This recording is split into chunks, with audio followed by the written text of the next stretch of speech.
बिस्मिल्लाहिर्रहमानिर्रहीम। अस्सलामुअलैकुम। हमारे चैनल में खुश आमदीद। नाजरीन, आज आपके लिए मैं इंतहाई खौफनाक, सनसनीखेज और दिलचस्प कहानी लेकर आई हूँ। लेकिन कहानी शुरू करने से पहले आपसे गुजारिश है कि अगर आप हमारे चैनल पर नए हैं तो हमारे चैनल को ज़रूर सब्सक्राइब कीजिए ताकि आपको हमारी वीडियोस सबसे पहले मिलें। ये आज से कमोबेश 25 साल पहले की बात है। हमारा गांव तिजारती काफिलों की गुजरगाह था। बेशुमार तिजारती काफिले हमारे गांव से होकर गुजरते थे। गांव के लोग मुख्तलिफ टोलियों की सूरत में उन काफिलों के साथ दूर दूर तक कई ममालिक का सफ़र करते। अकेले सफ़र करना नामुमकिन होता था। रास्ते इंतहाई दुश्वार गुजार थे और जिन रास्तों से ये तिजारती काफिले गुजर कर जाते, इन रास्तों पर घने जंगलात और कई सहरा वाक़े होते। इन रास्तों पर अक्सर लोग टोलियों की शक्ल में सफ़र किया करते ताकि एक दूसरे का ख्याल भी रख सकें और हिफाजत भी कर सकें। ये उन दिनों की बात है जब इन रास्तों पर सफ़र करने वाले तिजारती काफिलों पर डाकू पड़ते और सारा तिजारती काफिला लूट लिया करते। इन हमलों में अक्सर औकात कई जानें भी चली जाती। ये गर्मियों के दिन थे। हमारे गांव का एक बड़ा तिजारती काफिला जो नौजवानों पर मुश्तमिल था, बड़े शहर की तरफ सफ़र के लिए तैयार था। नौजवानों ने रास्ते की मुश्किलात को देखते हुए अपने दिफाई सलाहियत को बढ़ाने के लिए कुछ तीर कमान और दीगर साजो सामान का बंदोबस्त कर रखा था। इस काफिले की शोहरत दूर दूर तक थी और कई दूर दराज के गांव से लोग अपना अपना तिजारती सामान लेकर हमारे गांव में पड़ाव डाले हुए थे। सभी लोग अपने अपने सामान की तैयारी में मसरूफ थे। गांव की अक्सर खवातीन अपने मर्दों के शाना बशाना काम कर रही थीं। अपनी कालीनों और दीगर कीमती कपड़ों को खूबसूरत रंगों से मुज़य्यन करने में मसरूफ थीं। हमारे गांव के खवातीन के हाथों की तैयार करदा शालें, जो ज़ाफ़रान जैसे कीमती रंगों में रंगी जाती थीं, मिस्र के कदीम बाज़ारों में बहुत मकबूल थीं। मुझे भी गांव के सबसे बड़े तिजारती काफिले के साथ जाने का इत्तेफाक हुआ। इन दिनों में एक नौजवान लड़का था और ज़िंदगी की रंगीनियों में मसरूफ था। लेकिन मुझे ये नहीं मालूम था कि ये तिजारती सफ़र मेरी ज़िंदगी बदल कर रख देगा। मेरी माँ ने मुझे ख़ास तौर पर ताकीद की कि बेटा, अपना ढेर सारा ख्याल रखना। अम्मा ने जाते हुए मुझे रोककर कहा था, बेटे, ये गले में बाबा जी का दिया हुआ तावीज़ बांध लो। अम्मा, मैं इन चीज़ों पर यकीन नहीं रखता। तुम क्यों खामखा मुझे उलझा रही हो? मैंने अम्मा की बात पर हंसते हुए कहा तो वो परेशानी से बोली, नहीं बेटा, ऐसे नहीं कहते। ये सफ़र बेहद मुश्किल है। रास्ते में कई जंगल और कब्रिस्तान वीराने हैं। मुश्किल वक्त किसी से पूछ कर नहीं आता और जंगल में 1000 तरह की मखलूक होती है बेटा। किसी को क्या पता कि क्या हो जाए। हिफाजत करना लाजमी है। अम्मा, अगर तुम कहती हो ना तो बांध लेता हूँ ये तावीज़, मगर मुझे इन चीज़ों की ज़रूरत नहीं है। मेरे पास ये तीर और कमान है ना। मैंने फ़ख्र से सीना चौड़ा करते हुए कहा, लेकिन फिर अम्मा के इसरार पर वो तावीज़ गले में बांध दिया। अल्लाह का नाम लेकर मैं भी तिजारती काफिले में शामिल हो गया। हमारे काफिले में करीबन 50 बूढ़े शामिल थे, जबकि बाकी के मेरी तरह ही जोशीले नौजवान थे। नौजवानों के हल्ले गुल्ले में सफ़र यूं ही कट गया कि वक्त का पता ही न चला। मगर सफ़र तवील होने की वजह से काफ़ी लोग थक चुके थे। भूख भी लग रही थी। गांव से 100 मील की मुसाफत पर एक बहुत बड़ा दरिया वाक़ था। इसे उबूर करना कोई ख़ास दुश्वार तो नहीं था, लेकिन गर्मियों में पानी के भाव में इजाफे की वजह से दरिया की लहरों में तुग़यानी बहुत ज़्यादा थी। और फिर ये मगरिब का वक्त था। आहिस्ता आहिस्ता अंधेरा छा रहा था। हम सब नौजवान लोगों ने काफिले के बूढ़े लोगों को इस बात पर कायल किया कि अभी सारा काफिला थक चुका है, इसलिए दरिया के किनारे पड़ाव डालकर रात इसी दरिया के किनारे खेमों में गुजार लेनी चाहिए, ताकि सुबह ताज़ा दम होकर सफ़र को दोबारा शुरू किया जा सके। बुजुर्गों को ना चाहते हुए भी हमारी बात मानना पड़ी, क्योंकि काफिले में शामिल नौजवान लोग अपनी धुन के पक्के थे। खैर, हमारा काफिला उस दरिया के किनारे रुक गया। काफिले के पड़ाव वाली जगह के दूसरी तरफ एक छोटी सी झील भी वाक़ थी। ये जगह इंतहाई खूबसूरत थी और जानवरों के चरने के लिए बहुत बड़ी चरगाह भी थी। झील के किनारे खेमों की लगी खुंडियाँ इस बात की निशानदेही कर रही थीं कि कहीं कोई तिजारती काफिला भी इससे पहले यहाँ पड़ाव डाल चुका है। हम लोगों ने मिलकर खेमे नस्ब किए, इस्तेमाल की सारी चीजें खेमों में रख दी, मुख्तसर बिस्तर बिछा दिए। बूढ़े लोग आराम करने लगे और नौजवान लोग खाने की तैयारी में मसरूफ हो गए। सभी नौजवानों ने मशवरा किया कि करीबी जंगल से कोई अच्छा सा शिकार किया जाए और इसका गोश्त आग पर भूनकर खा लिया जाए। कुछ लड़के मशकीज़ें लेकर झील से पानी भरने चले गए और मुझ समेत कुछ लोग शिकार करने जंगल की तरफ जाने लगे। मैं शिकार का बहुत शौकीन था और काफ़ी माहिर भी था, इसीलिए मेरा निशाना बहुत कम ही खता जाता था। हम सब लोग झील के किनारे ही घूम रहे थे कि अचानक मेरी नज़र उड़ती हुई एक मुर्गाबी पर पड़ी। इस मुर्गाबी का रंग इंतहाई तेज सफ़ेद था, जबकि इसकी गर्दन बहुत खूबसूरत थी और इसकी आंखें शफाफ थीं। इसे देखते ही मेरे मुंह में पानी भर आया। मैंने दिल में सोचा, अगर मैं इस मुर्गाबी का शिकार कर लेता हूँ तो बूढ़े लोगों से अपनी शिकारी महारत की खूब दाद समेटूंगा। मैंने काफले के दूसरे नौजवानों को बताना मुनासिब नहीं समझा कि कहीं मेरे हिस्से की तारीफ उन्हें न मिल जाए। मैंने किसी को बताए बिना मुर्गाबी पर निशाना बांध लिया और तीर सीधा जाकर मुर्गाबी के परों में लगा। न जाने क्यों एक लम्हे को हल्की चीख की आवाज मेरे कानों में पड़ी। मैंने जो ही इधर उधर देखा, वो फड़फड़ाती हुई मुर्गाबी, जो अब उड़ने के काबिल भी नहीं थी, वहां से गायब हो गई। यह देखकर मुझे काफी हैरत हुई कि आखिर इतनी बड़ी मुर्गाबी अचानक से गायब कहाँ हो गई। आसमान खा गया या जमीन निकल गई? मुझे काफी तजस्सुस हुआ।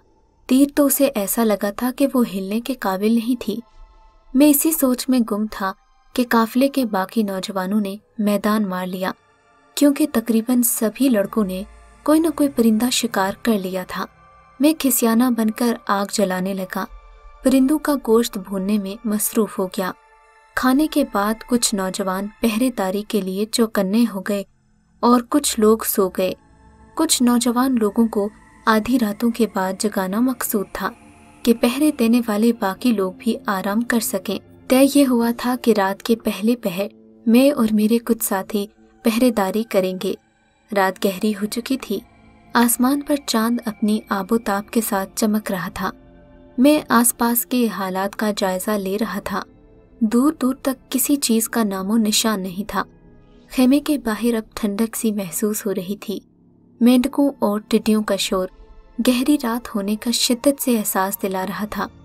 जब ही मेरी नज़र सामने वाली झील में उस जगह पर पड़ी जहां मैंने मुर्गाबी का शिकार किया था और शिकार की गर्ज से तीर उसके परों में मारा था, मैंने यकायक देखा वहां पर सफेद रंग का कोई तिनका मौजूद है। एक लम्हे को मुझे लगा कि चांद की चांदनी का अक्स दरिया के पानी पर पड़ रहा है, इसी वजह से ऐसी रोशनी पैदा हो रही है। लेकिन मेरी हैरत उस वक्त बढ़ने लगी जब वो रोशनी लम्हा बलम्हा तेज होने लगी। मेरी नजरें उसी रोशनी पर जम गई थीं। मैंने इधर उधर देखा, अपने नौजवान साथियों के चेहरों का जायजा लेने की कोशिश की, मगर वो सभी अपनी अपनी जगह पर चौकन्ने खड़े थे। इसका मतलब था ये सिर्फ मुझे ही नजर आ रहा था। मैंने अपनी निगाहें दूसरी तरफ फेर लीं, मगर मैं आखिर रोशनी के इस हाले को कब तक नजरअंदाज करता।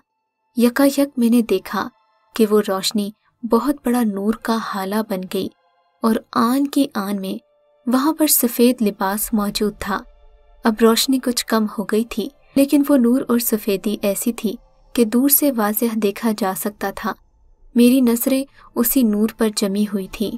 मैंने गौर से देखा तो मुझे यूं लगा जैसे कोई लड़की अपने घुटनों में सर दिए बैठी है, और ये बात उस वक्त वाज़ेह हो गई जब उसने झटके से अपना सर उठाया और उसके आबशार जैसे घने गहरे बाल पानी की सतह पर तैरने लगे। लड़की के सफेद कपड़ों में वो किसी परी जैसी लग रही थी। उसके सारे कपड़े सफेद थे और बाल इंतहाई काले थे। लेकिन अचानक मेरी नज़र उसकी दाईं बाजू पर पड़ी जहां से खून बह रहा था। मेरी आंखों के सामने यकदम मुर्गाबी का मंजर घूमने लगा। मुझे अब ये मामला कुछ और ही लग रहा था। कहीं मैंने नहीं, इससे आगे मैं कुछ सोच नहीं सका। मुझे अम्मा की बातें याद आने लगी। वो लड़की मुझे जख्मी नजरों से देख रही थी। उसकी एक आस्तीन फटी हुई थी जबकि उसके बाजू में गहरा जख्म लगा हुआ था और वो बुरी तरह दर्द में बिलबिला रही थी। मैं उसकी तरफ देखना नहीं चाहता था, लेकिन न जाने क्यों मेरी नजरें जैसे जम सी गई थी। मैं अभी उसकी निगाहों में निगाहें डाले खड़ा ही था कि पानी की साकित लहरों में अचानक ही एक शदीद इत्ताश पैदा हुआ और एक काले रंग के बड़े वजूद के साथ एक चीज पानी से बरामद हुई। इसके पूरे जिस्म पर काले और घने बाल थे, आंखें लाल अंगारा हो रही थीं, जबकि कद ऐसा लंबा कि एक लम्हे को इंसान खौफ से पागल हो जाए। उस लाल अंगारों वाले वजूद ने आगे बढ़कर लड़की को उठाया, अपने हिसार में लिया और फिर एक नजर मेरी तरफ देखकर उस झील से बाहर निकल आया। ये देखकर मेरी तो जान निकल गई। इतने बड़े खौफनाक देवकामत जिस्म को देखकर मेरे औसान खता होने लगे। अपनी टांगों पर खड़ा होना मुश्किल हो गया, क्योंकि मैं अपने काफिले का सबसे बहादुर नौजवान समझा जाता था। मैंने अपने दूसरे साथियों की तरफ एक बार फिर देखा, लेकिन वो बददस्तूर अपने पहरे पर चौकन्ने खड़े थे। ऐसा लग रहा था उन्हें कुछ नजर ही नहीं आ रहा था। मैंने सोचा, आखिर इतना खौफनाक मंजर इन लोगों की नजरों से क्यों कर ओझल है? क्या मेरी नजर में कुछ फर्क है या मैं पागल हो गया हूँ? कहीं कोई ख्वाब तो नहीं देख रहा? मैंने यही सोचकर अपने बाजू पर चुटकी काट कर देखी। इतने में वो खौफनाक वजूद और वो लड़की दोनों मेरी तरफ बढ़ने लगे। मैं खौफ से कांप रहा था। फिर ये लोग मेरे करीब पहुंचे। उस देवकामत वजूद ने लड़की को अपने हिसार से आज़ाद किया। वो मेरे सामने खड़ी हो गई। उसके बाजू से बददस्तूर खून रिस रहा था। मैं अपनी जगह से हिल तक नहीं रहा था। वो खौफनाक काला देव गिरफ्तार आवाज में चिल्ला उठा, जालिम शख्स, तुमने मेरी बहन को जख्मी किया। मनहूस इंसान, तुम्हारी हिम्मत कैसे हुई?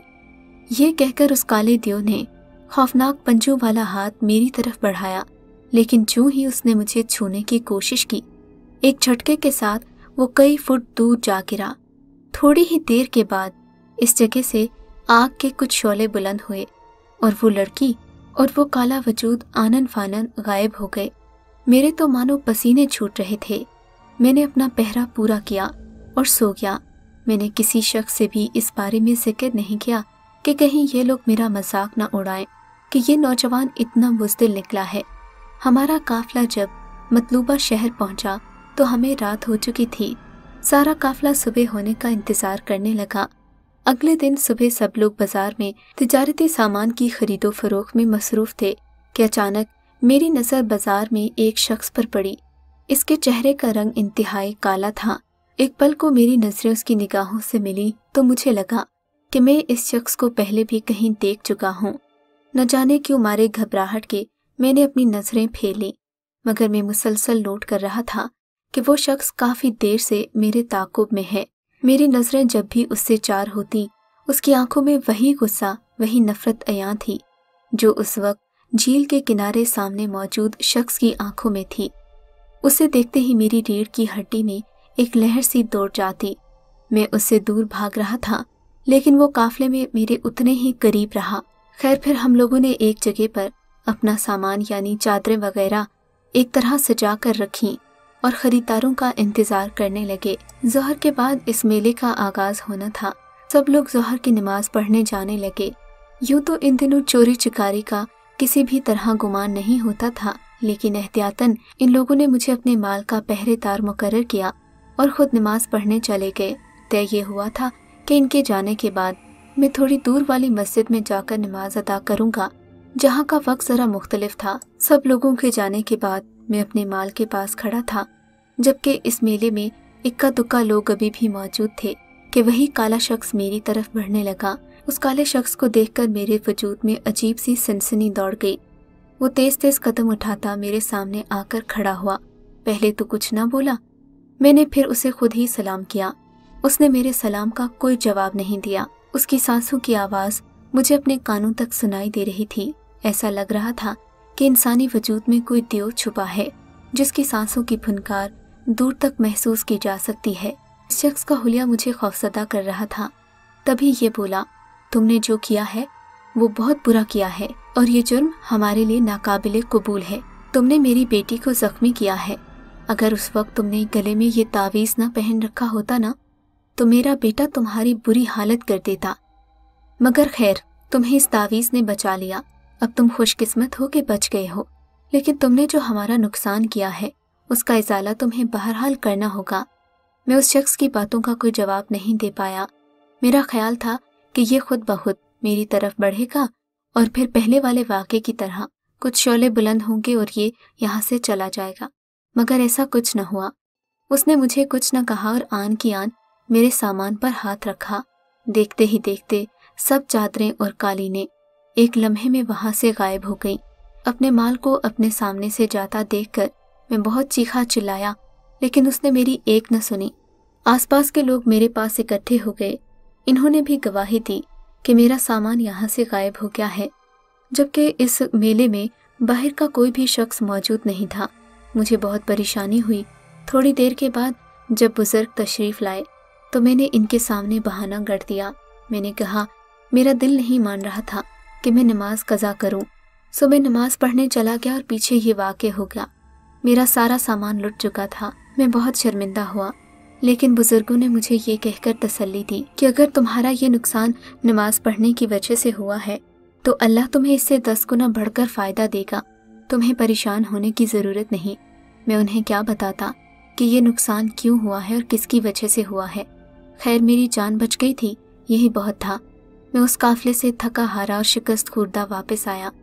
گاؤں کے لوگوں میں مجھے کافی شرمندگی اٹھانا پڑی، لیکن جب اماں کو سارا واقعہ سنایا تو انہوں نے شکر کیا کہ مال بھلے لٹ گیا لیکن میرے بیٹے کی جان بچ گئی۔ اگر آپ کو یہ کہانی اچھی لگی ہے تو اس ویڈیو کو لائک کیجیے اور اس طرح کی مزید ویڈیوز دیکھنے کے لیے ہمارے چینل کو سبسکرائب کیجیے۔ اور ہاں، اگر آپ کی کسی دوست، رشتہ دار یا بہن کے ساتھ خدا نہ کرے ایسا کوئی واقعہ پیش آیا ہے تو ہمیں کامنٹ سیکشن میں اس کے بارے میں ضرور بتائیے۔